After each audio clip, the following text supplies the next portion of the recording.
Hey everybody out there, this is Seto Kaiba from your Yu-Gi-Oh! Chat channel, and today guys we are going to be talking about another installment or another segment on how to become a better duelist.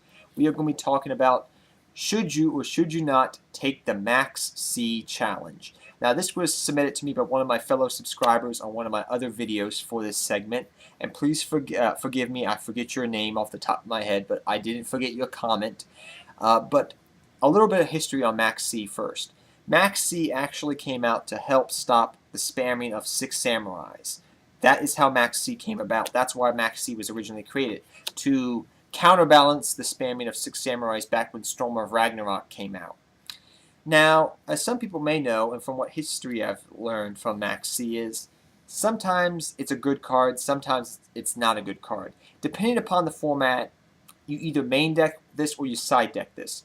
When E-Dragons were a thing, Max C was a staple in the main deck because you could draw multiple cards and draw to outlets like Battle Fader, Swift Scarecrow, Effect Veiler, things of this nature. But in a slower format like this format we just got done with, it's not as prevalent. Effect Veiler is usually more prevalent in slower formats than Max C is. But should you or should you not take the Max C challenge? Now, personally, I love a challenge, but when it comes to Max C, I'm a little wary of that. But usually if it's a 1-for-1, for example, I'm playing Gravekeepers. My opponent goes Max C. I flip up a Spy. I special summon a monster from my deck, a Descendant, a Recruiter. That's fine. That's a 1-for-1. I'm okay with that. That's fine. That's okay to take that challenge. But when you're spamming the field and you're trying to make game, even though your opponent has maybe 800 life points or 600 life points, and you're just trying to spam the field to get a big push, a big playoff, it's not a good idea. I don't like taking the Max C challenge in those situations.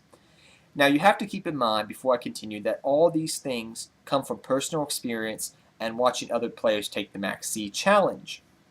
Now there are some instances when you have to really take the Max C challenge. For example, if you're playing Madolches and you have a lot of weak Madolche monsters out in the field, you don't want to leave those monsters just out on the field. You want to make Exceeds and Synchros so they don't get destroyed.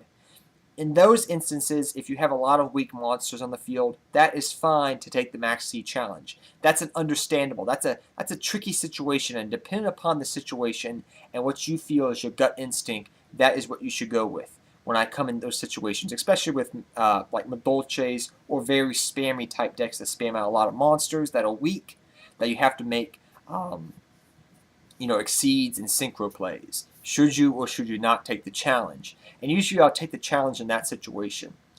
It's best to take the challenge if your opponent's got low, life points. Say they have 1,000 life points, don't worry about the Max C challenge if you feel you can put enough on board to go for game that turn.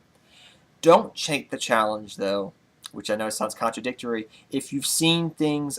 I usually don't take the challenge, I'll say from personal experience, when I see things that they've sided into their main deck, or I've seen them play in previous duels, I've played against them, or I've seen these cards pop up such as Effect Veilers, possibly Battle Faders, Swift Scarecrow, things that could stop me from winning, going for game that turn, that could make my play backfire on me and just have my opponent have 6 cards in hand or something of that nature, just because I was trying to go for game, even though I knowingly knew they had things like Battle Fader and Swift Scarecrow in their deck.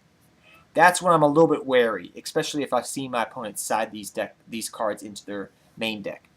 But those are my personal experiences about taking the Max C challenge. What are your experiences? What do you feel like? When should you take the challenge and when should you not take the Max C challenge?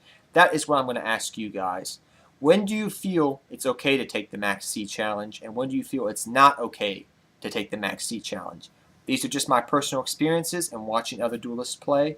And until next time, guys, take care, have fun dueling, good luck dueling, and I'll see you guys next time. Seto Kaiba, I'm out of here, guys.